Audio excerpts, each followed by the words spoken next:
I want to start by first thanking Miranda Clinton and the North Carolina African American Heritage Commission for inviting our team here from Fisk University to be a part of this convening.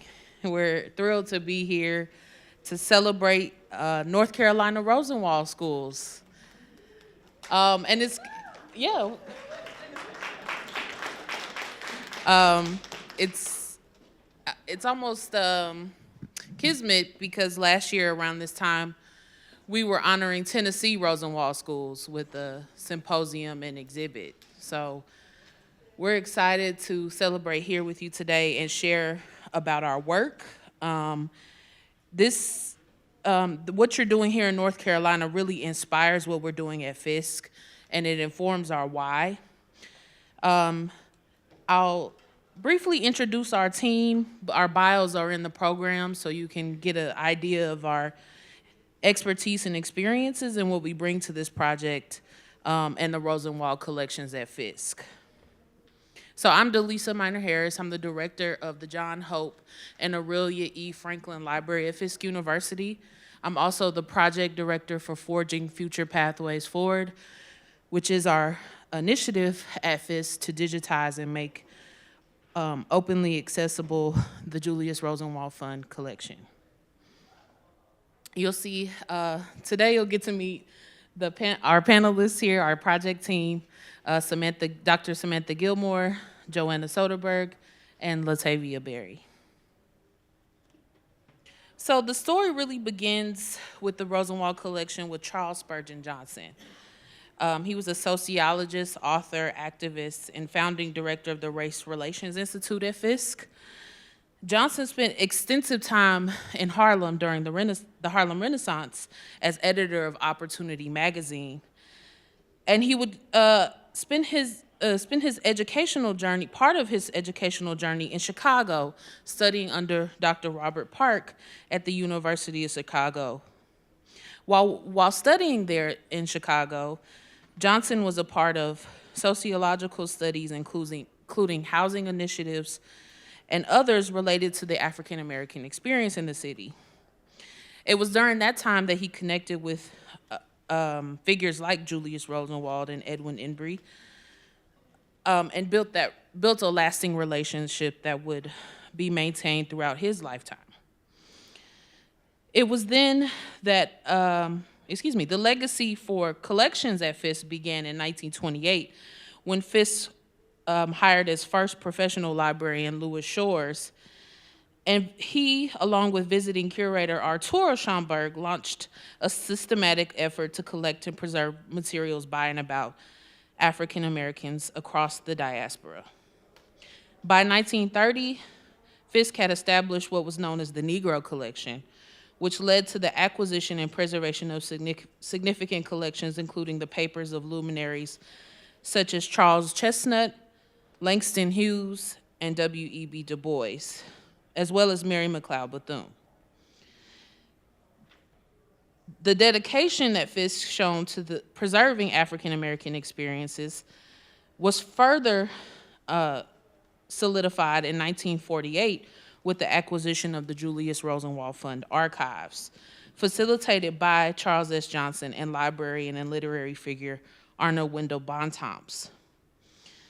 In the 1948 gift letter located in our collections, Dr.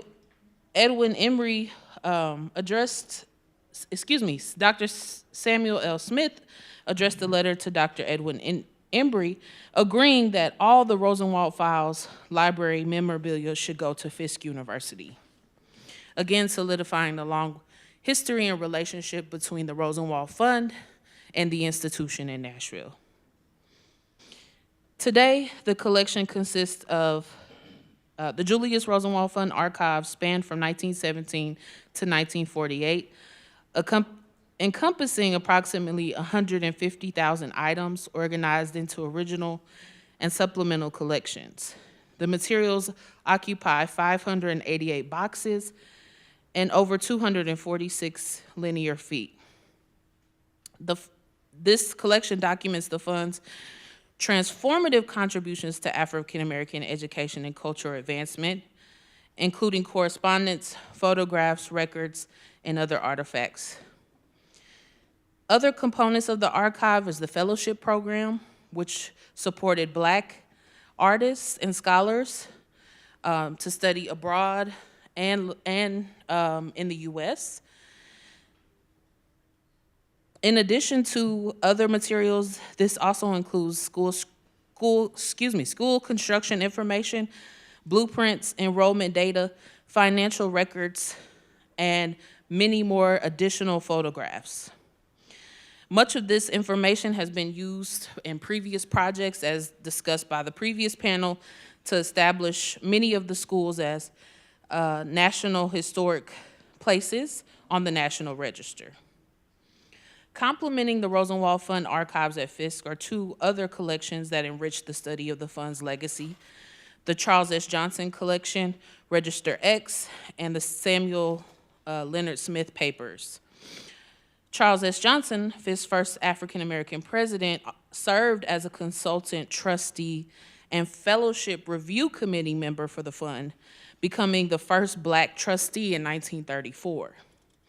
Johnson also directed, again, the Race Relations Institute and conducted groundbreaking sociological studies in collaboration with Edwin Embry and others at the fund.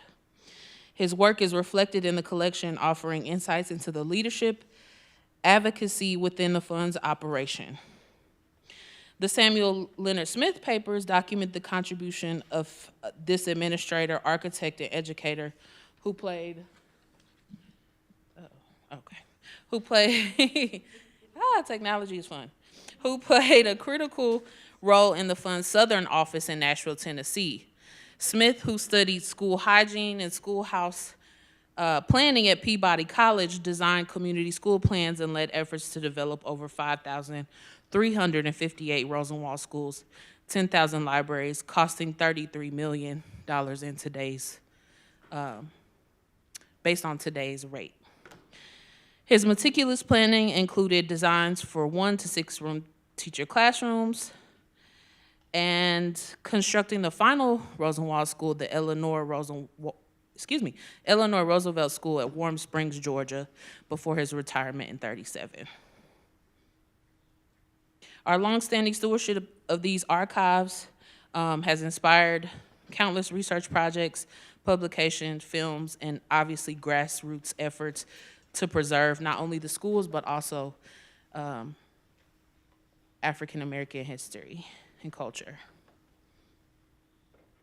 While the story of the Rosenwald School often begins with Julius Rosenwald's fairy tale visit to Tuskegee Institute and his decision to write a check, the origins really are based in the transformative program in the tireless work and vision of Booker T. Washington and the grassroots efforts of his wife, Margaret Murray Washington. Before Rosenwald became involved, Booker T. Washington, the pioneering founder of Tuskegee, was working to improve education for African Americans in the South, recognizing the desperate need for educational opportunities in rural communities. Washington mobilized Tuskegee students, local leaders, and families to construct schoolhouses in small towns across Alabama. His philosophy of self-reliance and community-based uplift inspired local fundraising campaigns, with contributions coming from the very people the schools were meant to serve. This approach created a foundation for what would later become one of American history's most significant philanthropic collaborations. Margaret Murray Washington, often overlooked in the narrative, was central in these efforts. A Fisk University graduate and leader in the Women's Club movement, Margaret brought her deep understanding of rural Black communities to the forefront of Tuskegee's outreach work. She organized mothers' meetings in rural Alabama, gathering hundreds of women to discuss education, health, morality, and family stability issues.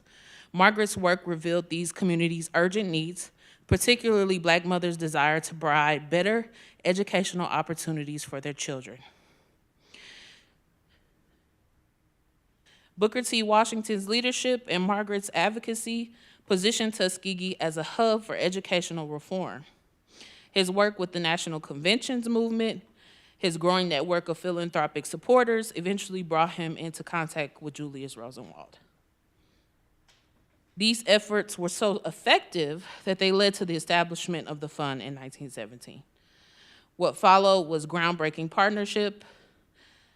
Tuskegee served as the operational center for the school building program, and Rosenwald provided financial support, leveraging Washington's model of local contributions and community involvement. The shuttering of the Tuskegee-led program was a turning point in the rural school building initiative. By the time Washington passed away in 1915, the program had proven successful, but the scale of need across the South demanded more resources, a more centralized approach. The transition from Tuskegee to the Julius Rosenwald Fund centralized model marked the program's evolution into a regional force, eventually constructing more than 5,000 schools and auxiliary buildings. The streamlined approach significantly reduced costs, maintained quality, and ensured that rural Black communities could access the desperately needed educational infrastructure. The contributions of Margaret Murray Washington to this endeavor cannot be overlooked. While her husband was securing national partnerships, Margaret continued her work. Together, the Washingtons' holistic approach to education and community uplift complemented Rosenwald's financial resources, enabling the construction of these schools.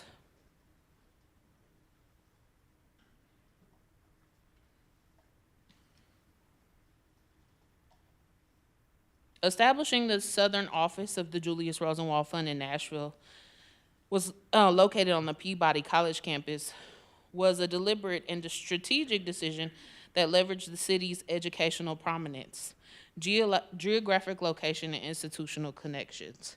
Under the leadership of Samuel Leonard Smith, an architect and educator, the Southern office became the operational hub for implementing and expanding the Rosenwald School Building Program.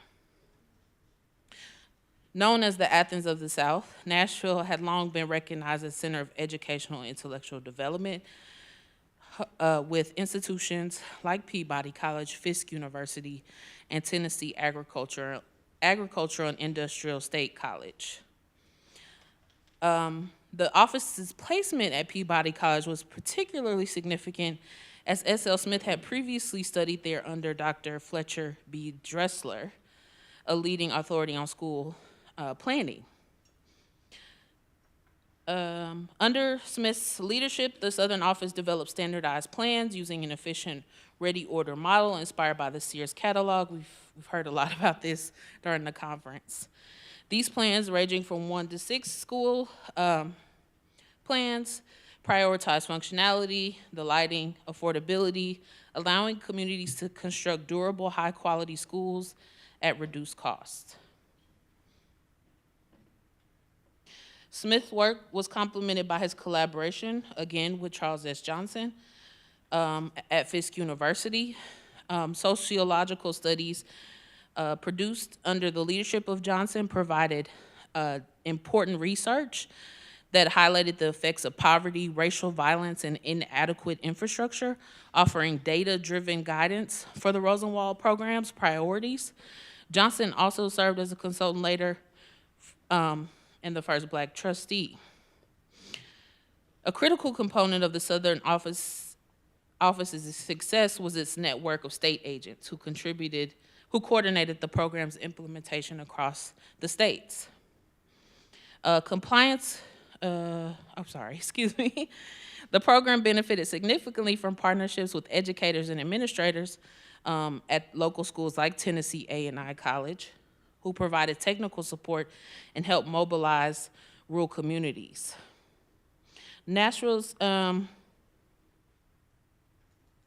central location also touched several of the 15 states in which Rosenwald schools were housed, making it easy for travel to these locations in rural communities.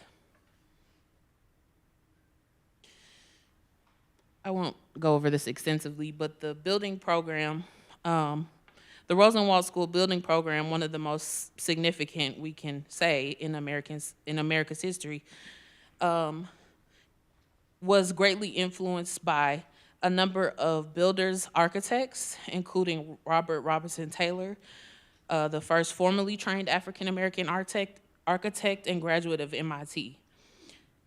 He, at Tuskegee, during his tenure, he ensured that the schools were practical and well-suited for rural environments, incorporating features like the windows, the ventilation, the flexible floor plans.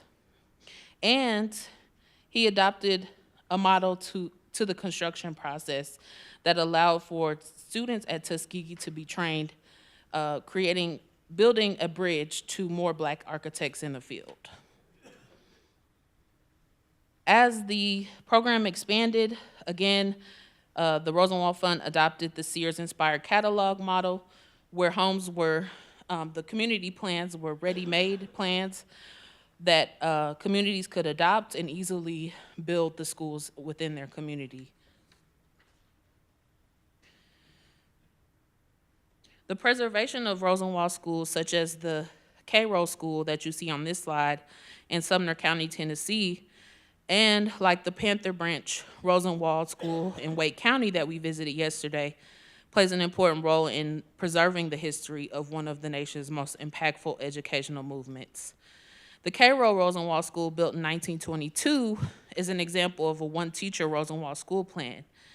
Its design reflects the practical standardized plans the Julius Rosenwald Fund created to provide affordable, durable, and functional educational spaces.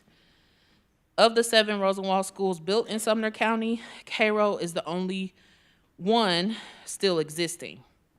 Its preservation has been led by the Cairo Improvement Club, which support from the Center for Historic Preservation at Middle Tennessee State University, the Tennessee Preservation Trust, and the National Trust for Historic Preservation, and funding from Lowe's. The restoration of Cairo demonstrates the power of local communities working with preservation experts and organizations to safeguard significant part of the heritage. Similarly, our visit to Panther Branch Rosenwald in Wake County yesterday allowed us to reflect on the original purpose as a learning and community gathering center. Schools like Panther Branch and Cairo provided education during time of limited access, but now still meet the needs of the community today and allow for future generations to understand the roots and legacy of African American education in these communities. So getting to the future, and why am I talking about all this? Why does it matter? Again, as I stated before, all of this informs our current work, which is to digitize and make available the entirety of the Julius Rosenwald Fund archives at Fisk. In 2009, Fisk University took a groundbreaking step in preserving the legacy of the Rosenwald schools by partnering with the National Trust and other organizations to create the Fisk University Rosenwald Fund card file database. The database featured detailed information on all the Rosenwald schools, offering insights into building plans and budgets. However, as technology went on, the database grew more and more, older and older and outdated. While it provided essential resources for many users, including researchers, community members, academic institutions, and publishers, the powerful tool needed to be overhauled and updated to reflect sustainability and technology of today. In 2019, recognizing the need to expand access and preserve the rapidly deteriorating documents in the fund collection, Fisk University appealed to the Mellon Foundation for support, and they generously supported a 2-year planning grant for long-term sustainability, access, and technical infrastructure. The planning phase was successful and addressed issues like digitization workflows and public accessibility. And it demonstrated to the Mellon Foundation Fisk's commitment to this work. We were awarded in 2022 a $1.6 million grant for this 4-year project and initiative to go beyond Fisk University and introduce the Rosenwald Fund and collections and this legacy to a new generation and additional members of our audience. So I'll pass it over to Dr. Gilmore, who will talk more about the project's work.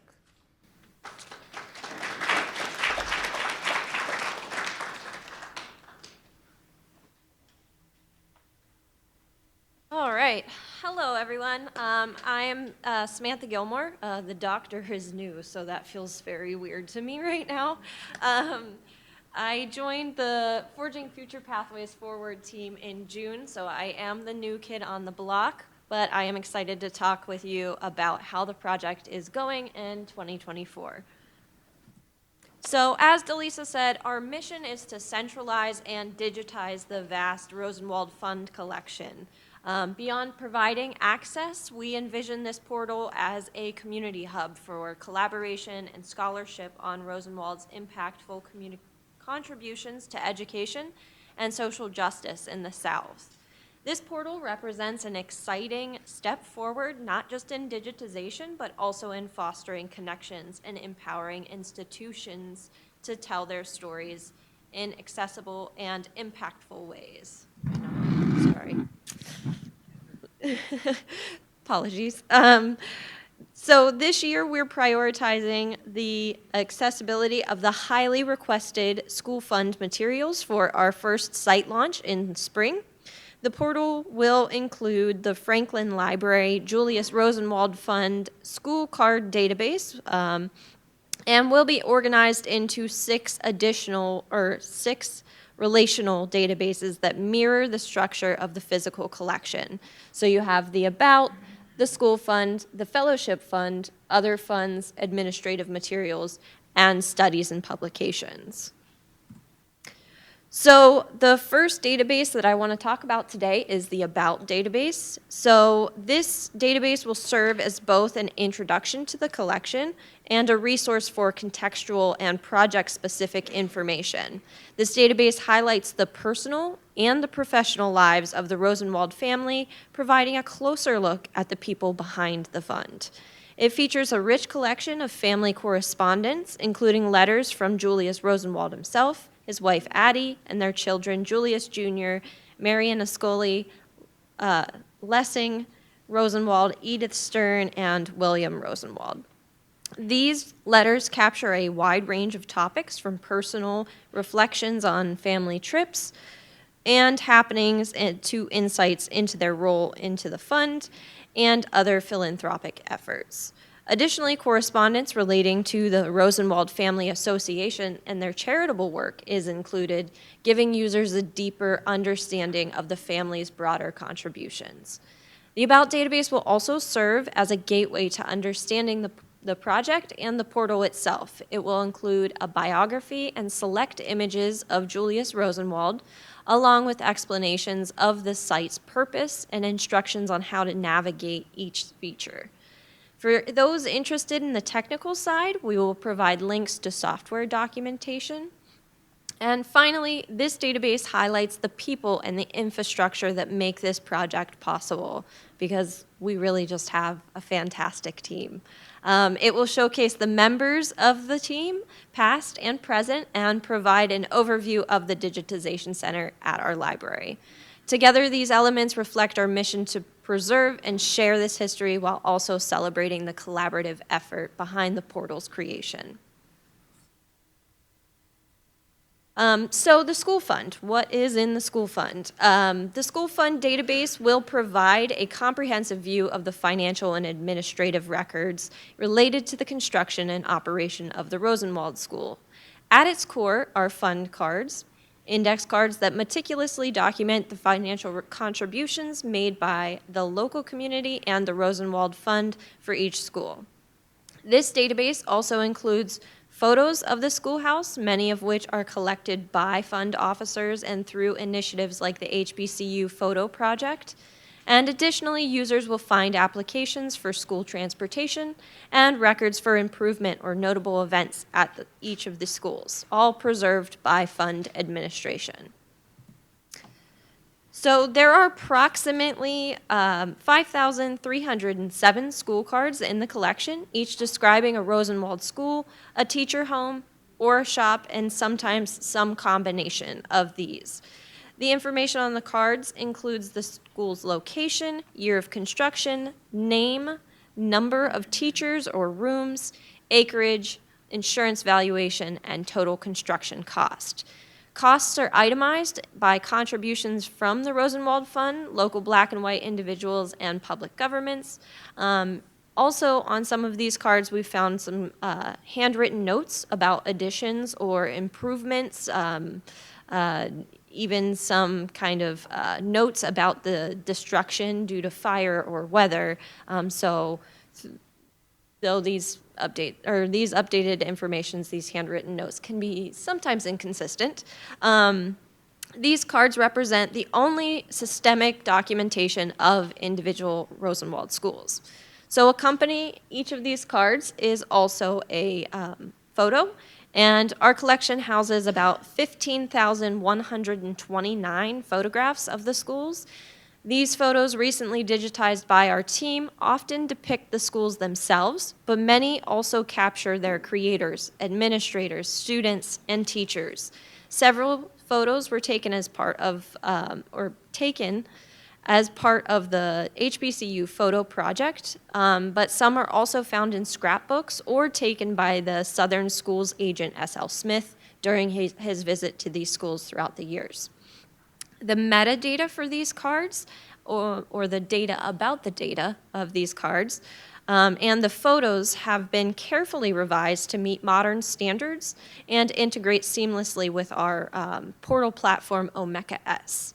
Together, these cards and photos provide a rich narrative of the impact of the Rosenwald Fund, illustrating not only the physical presence of these schools, but the vibrant communities that they served. So the next database, or the next items that the school fund database will focus on, are applications and documents relating to rural schools and education. These documents offer a pretty remarkable glimpse into the administration and impact of these schools. Included are records of aid applications, correspondence, and events, painting a vivid picture of how these schools operated and served their communities on a day-to-day basis. Among these documents are special projects that highlight the fund's commitment to responding to unique challenges. For instance, financial support was provided to rebuild schools and replace equipment destroyed by floods in Florida and Arkansas. Other grants supported innovative initiatives like a movable school bus from Tuskegee that taught health, farming, and homemaking. The fund also assisted in providing bus services, introducing transportation for 10,000 black students in 13 southern states, a service that had previously only been offered to white students. Efforts to enhance the educational experience extended beyond infrastructure. For example, the fund supported extending school terms in 324 state schools across 11 states and worked to develop handcraft and shop work programs. They even introduced Rosenwald Day, an annual celebration that reinvigorated the community interest and raised funds for repairs and beautification. Additionally, the fund made significant strides in educational resources, helping to provide small libraries to rural schools and communities. Through partnerships with schools and state departments, over 2,600 libraries were distributed, containing more than 200,000 books. These collections addressed the severe lack of reading materials in rural areas and included books specifically by and about Black authors. Together, these documents reveal the breadth of the fund's initiatives to empower schools and communities. They reflect a thoughtful, multifaceted approach to improving education and uplifting rural Black communities in the South. So, In addition to our work on the portal, we have also done quite a bit of work with our community. As DeLisa said, we hosted a Rosenwald Symposium just about this time last year, and we partnered with the Tennessee State Museum to host this symposium titled Building Community, Continuing the Legacy of Rosenwald Schools of Tennessee Symposium. And this event brought together historians, scholars, community leaders to highlight the ongoing efforts to preserve the history of Rosenwald schools in Tennessee. Day one featured a panel discussion with notable professionals, including Dorothea Williams from the Smithsonian National Museum of African American History and Culture, and Dr. Jocelyn Amani from the Trust for Public Land. They engaged attendees on the cultural and educational impact of these schools. Additionally, the Rosenwald Digitization Project team showcased their work on digitizing records and building a website, which will serve as a valuable resource for communities across Tennessee and Rosenwald School alumni. On day two, the focus shifted to the historic preservation of these important structures. Presenters such as Joanne McClellan, a historian and Rosenwald School alumna, and Ben Nance from the Tennessee Division of Archaeology shared insights into their efforts to protect and restore these schools. The symposium concluded with a guided tour of the Building a Brighter Future exhibition, a collaboration between Fisk University and the Tennessee State Museum, offering attendees a deeper look at the legacy of Rosenwald schools in Tennessee. So, we have been thankfully recognized for these efforts. The Tennessee State Museum and the John Hope and Aurelia E. Franklin Library at Fisk University recently received 2 prestigious awards in recognition of their collaborative efforts on the Building a Bright Future, Black Communities, and Rosenwald Schools in Tennessee exhibition. In March, the Tennessee Association of Museums awarded us with the President's Award, acknowledging our exceptional work on the exhibit, the accompanying symposium, and the extensive community outreach efforts that have helped bring attention to the history of Rosenwald schools in Tennessee. This recognition highlights our commitment to engaging the public through an innovative programming and preservation of this important cultural history. In June, we were further honored with the Leadership in History Award of Excellence from the American Association for State and Local History. This esteemed award is presented annually to institutions that demonstrate outstanding achievements in civic engagement, educational programming, and historical preservation. Both of these accolades affirm the significant impact of our work in preserving and sharing the legacy of Rosenwald schools, and we are grateful for the recognition of these efforts. So, now that we know a little bit about what kind of material we'll be working with, I am going to turn things over to Joanna Soderberg to talk about our team.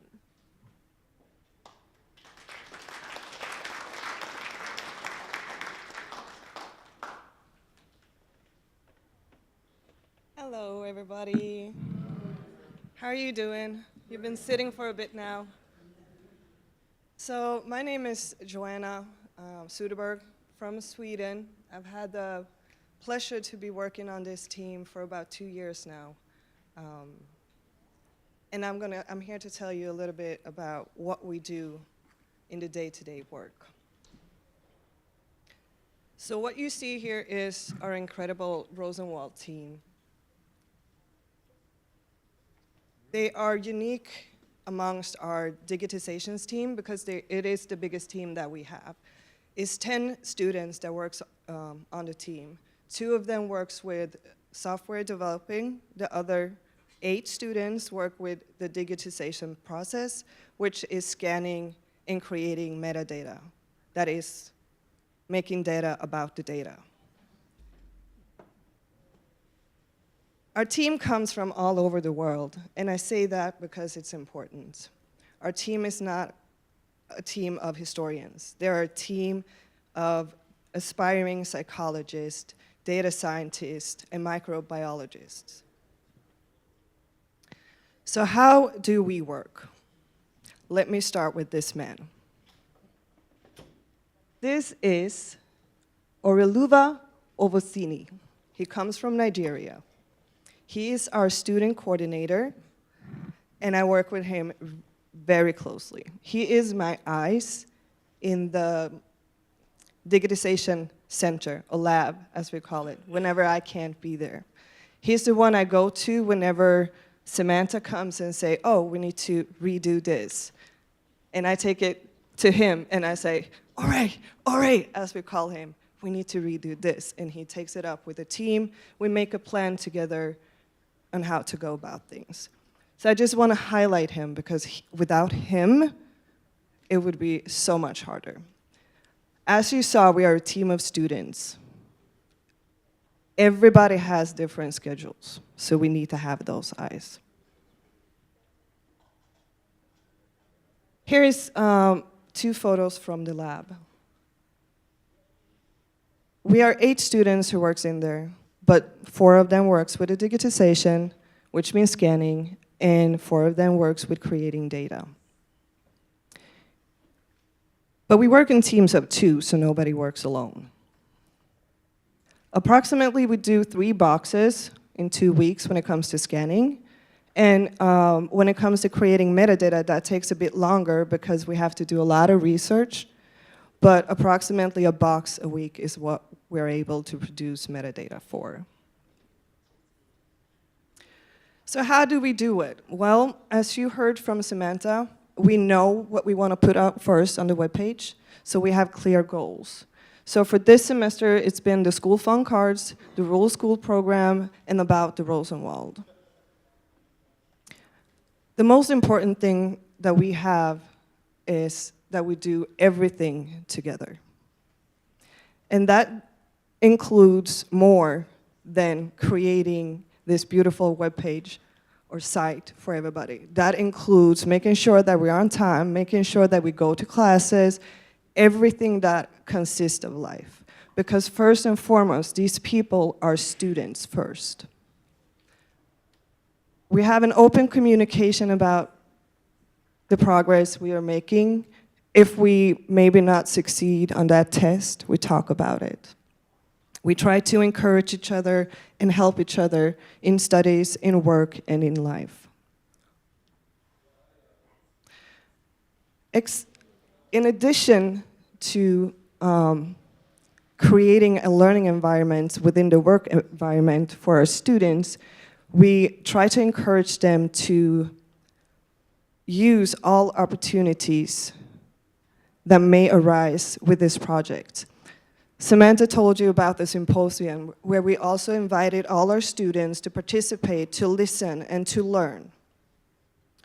This year we had a book talk with Dr. Johnson, Dr.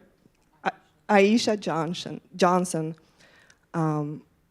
She is a, help me now, assistant dean at Georgia Tech.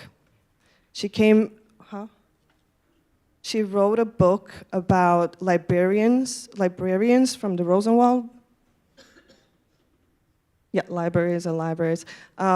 She has an in-depth knowledge about the Rosenwald Fund and how it helped the Black community.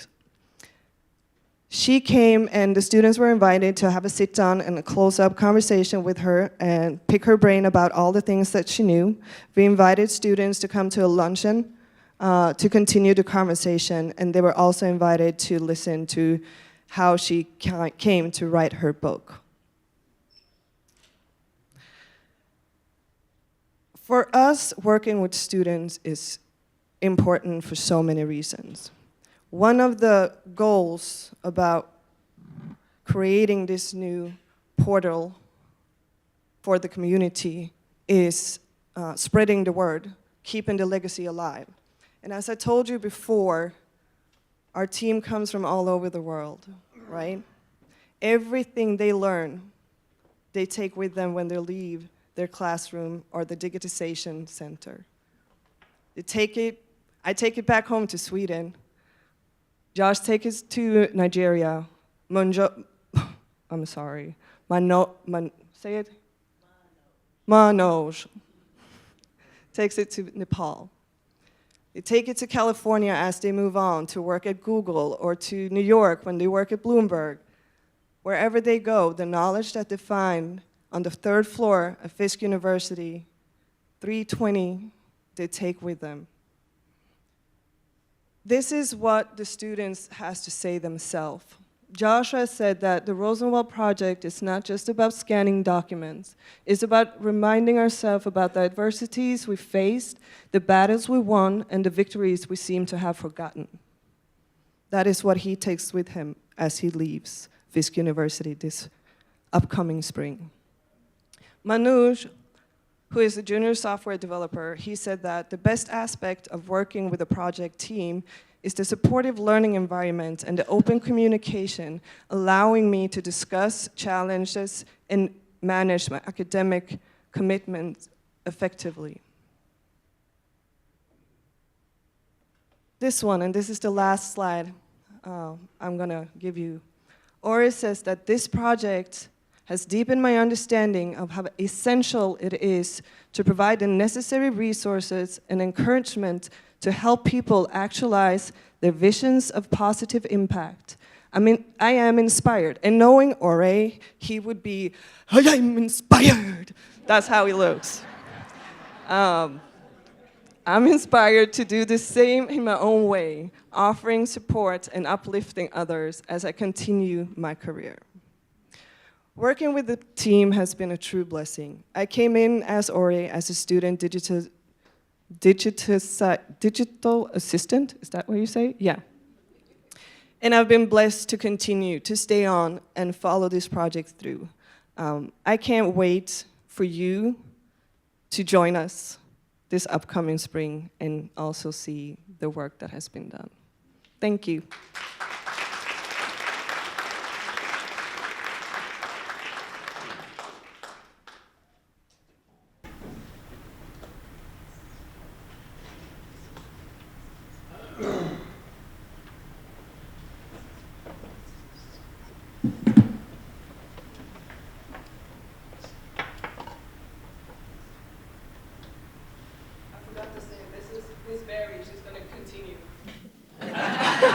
I am Miss Berry. I'm going to continue.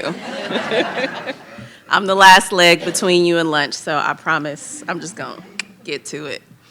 I'm the software engineer on this project. So all day from us, or this whole presentation, you've heard portal. What are we talking about? What does that mean? So I'm going to talk to you about how this is a portal and how it is for all. A portal? Those who get it, get it. So what exactly were we tasked with? The Rosenwald Collections Portal is to be an open source digital archive solution designed specifically to empower Fisk and other HBCUs using Omeka S, Amazon Web Services, and documentation. I'll get into that in a second. To ensure preserving and sharing Black history collections are accessible for institutions with limited technical resources. So how did we do that? Remember I was talking about that AWS before? So key decisions supporting our portal concept. We went ahead and used Amazon Web Services for our cloud infrastructure, including hosting, file storage. We went ahead and used Omeka S for content management system or site builder. For the archivists out here, I'm sure you guys are familiar with Omeka S already. We decided to go with some user-friendly documentation. It's clear step-by-step guides for setting everything up that we're building. And then we added some custom-built solutions. So we've got a custom-built theme and some modules for Omeka S to make everything way easier. So I'm gonna go into some detail about how we made these choices. First, AWS being used as the cloud infrastructure, the rationale is that not all archivists can easily request their institution's IT department to provide infrastructure. AWS offers flexibility without the need for a heavy internal IT reliance. This choice ensures smaller institutions with limited IT support can still easily manage their digital archives. Also, we found out it costs Fisk a little bit less than using Microsoft Azure because most universities are using Microsoft in some way. The benefits are that we can template the configuration. So AWS allows Fisk to create a template for these cloud hosting, storage, et cetera, and simplifying the adoption process later for other HBCUs. It also offers us scalability and maintenance. AWS is robust and secure, and it offers regular updates and backup options, reducing risks like data loss or security breaches. So why do we choose Omeka as the core CMS? The rationale is Omeka S is an open source platform widely used in the archival community already, making it a familiar tool. While Omeka S out of the box doesn't fully meet the project's requirements, the contributions from the Rosenwald project, such as the custom modules and themes that we're making, expand its functionality. The benefits are multi-site hosting, so it'll allow HBCUs to host multiple collections with this same portal on one platform, ensuring ease of access to diverse archives. Also, it offers open source flexibility, so those contributions I mentioned earlier, those tools that we're adding, such as metadata upload improvements, are open source and can be reused by other institutions to meet their specific needs. 3 out of 4, why did we focus on user-friendly documentation? The rationale was a core part of the deliverable for the grant is an extensive documentation on both Amazon Web Services setup and the Omeka S usage. This ensures that other institutions with limited technical expertise can still use the portal. The benefit is simplicity, and we all like simplicity. The clear step-by-step guides for setting up and using AWS, Omeka S, our custom themes and modules lower the technical entry barrier for other HBCUs.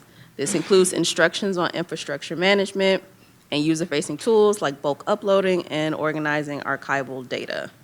And finally, why did we make these custom-built solutions? So the rationale was by developing custom modules for Omeka S and creating tailored themes specifically, this addresses technical challenges encountered by archivists. The result is a portal that minimizes technological complexities for users. The benefits are improved search and metadata uploads, which I'll demonstrate for you shortly.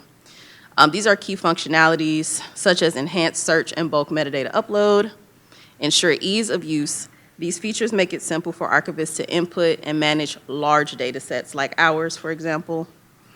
Another benefit is the sustainable open source solutions. Our contributions to the Omeka S repository, as well as our own repository, are public and free, meaning institutions facing similar technical or financial hurdles can adopt these solutions with less difficulty. You see how we landed on our key decisions? Very mindful, very demure. Okay, so the features that we've completed this far, and I'm going to show you all of these. So we've got a coming soon and a wireframe that we've created. We're still designing the final website. We've got that bulk metadata and asset upload module, and I'll show you why it's so special. We've got some custom search set up specifically for the Rosenwald collection because the majority of our requests are for the school fund. So I've created a search that will search through state and county for schools or by the school's name, which I will also demonstrate for you. We've got that AWS hosting and setup documentation completed. We've got a dedicated GitHub repository purely for all the code that Fisk is contributing to this project. And we have some automation for assigning latitude and longitude that I might be able to ask you for help with.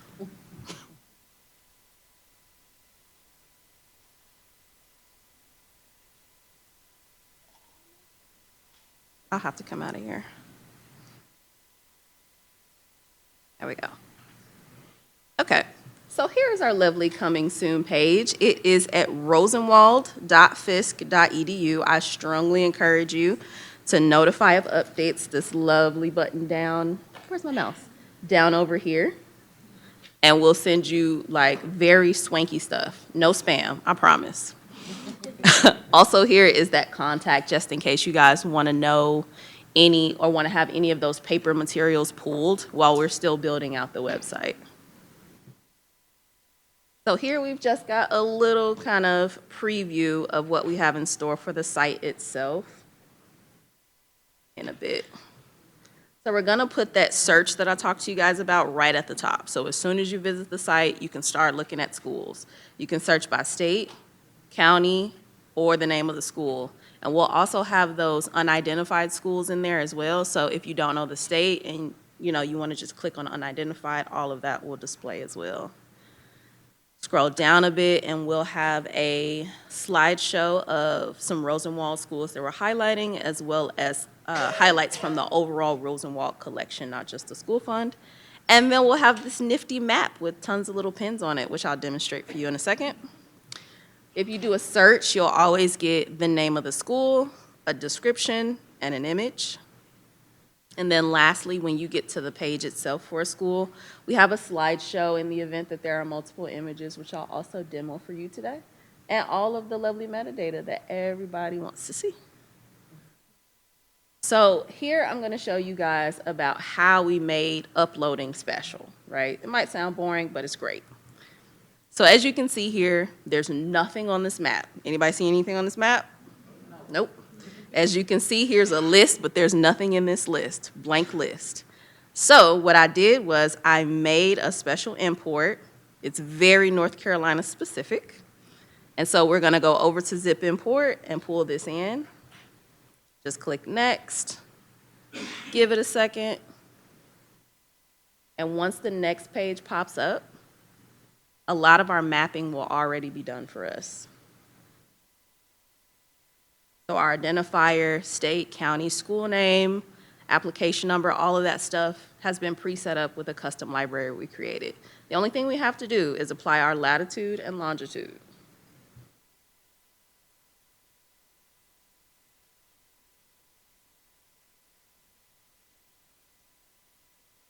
This is how we'll get those pins on that map. I'm also gonna put it inside of an item set for you guys, our North Carolina demo item set, and we'll import it. In the meantime, I'm also gonna show you how that search works. So here's every state that we have some content uploaded for thus far, and I guess I could look at North Carolina. Is there anybody in the audience who wants to choose a county? Handsome, okay. There we go. I think we have a favorite. So if you hit search, it's only gonna show you those results specific to that county. So if you know your county, those are the schools you're gonna get. So as we discussed earlier, some of these results are the card itself and some are simply the image. So let's take a look at both. So here we have just the image of the school. And then below, we've got the metadata. And remember that map we talked about? Somebody dropped a pin for us with that latitude and longitude. So I'm gonna tell you, there's a catch. The latitude and longitude are set by data I got from the federal government on the county, because I don't have the latitude and longitude of every Rosenwald school. So if somebody out there has that and you give it to me, I'll put it in here. Putting it out there. So here is the exact same result, but it's the card itself. And again, you can look at that metadata and check the map out. And again, this only tells you broadly the county, not actually the pinpointed location of the school itself. All right, so let's go check on our import. Now remember, everybody here said it was blank. I asked, you replied. Let's check on it.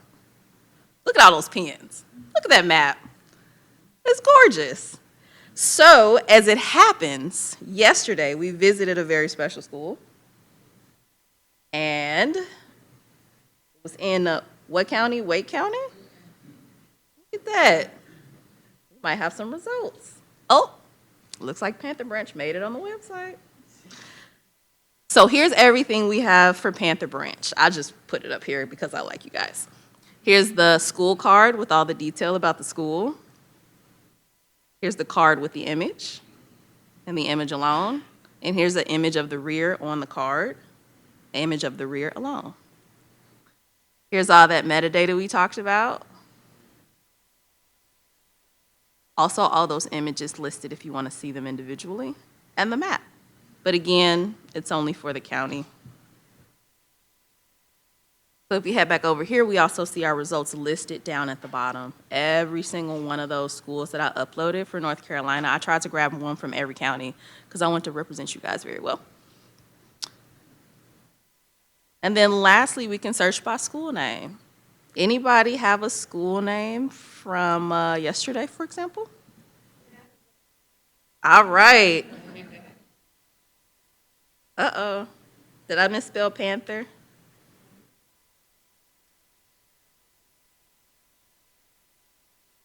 I know what I did. You all pardon me, I didn't put it in the right item set. Let's see what we can do about that.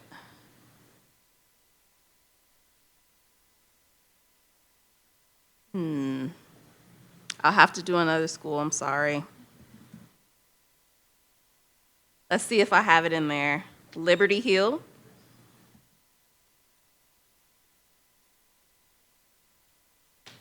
We got some liberties from South Carolina, Louisiana, and Georgia. So we just haven't uploaded it yet. It's in there, but it's not uploaded. Say it again? Mm-hmm.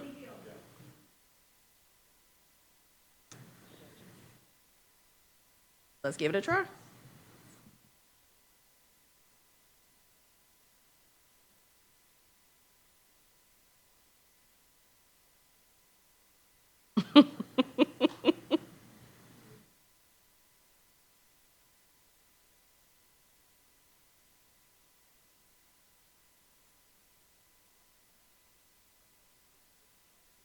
It's not uploaded yet. I'm sorry. Concord?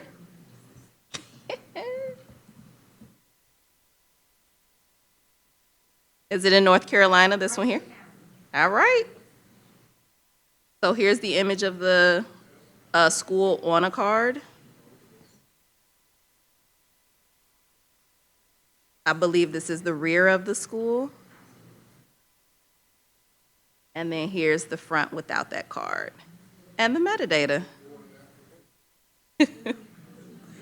And then we also have that pin, but again, remember, it's just county. Okay. Also wanted to show you guys that we've got some of this documentation ready. It's literally 11 pages. Like, we have every detail possible. You cannot go wrong. We've got pictures, we've got descriptions, we've got sections, the whole nine. I also mentioned we have a repository set up with all the code. We've got about 13 in here. Maybe 3 are public so far because we're still wrapping things up with these.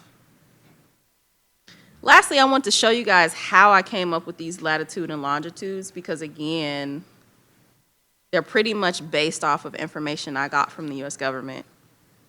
So it was incomplete, effectively.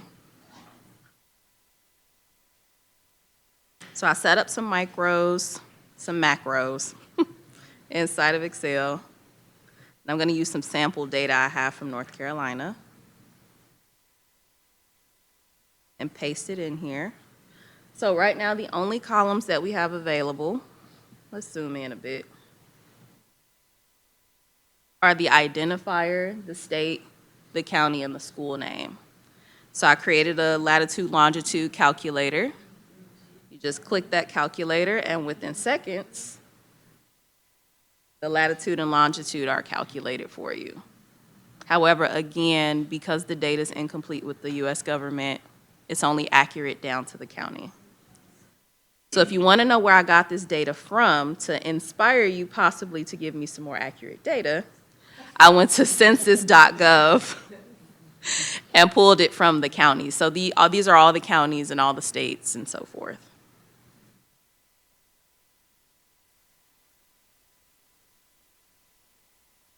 Okay, so I've showed you what we've had thus far. Here's everything we have coming up.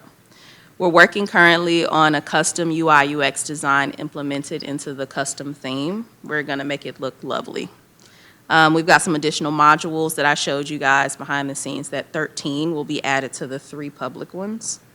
Those modules will be available to and replicatable by the public. We'll also have a collection of all of the custom modules and all of the documentation, which will ultimately constitute what we mean by Portal for All. and we'll develop a system with the project manager, Samantha, for seamless uploads, edits, and website population, which will facilitate those other HBCUs. We plan on having a beta launch in spring of 2025, and we'll work to publish our theme and modules specifically through Omeka and not just our personal repository. Thank you. We're open for Q&A.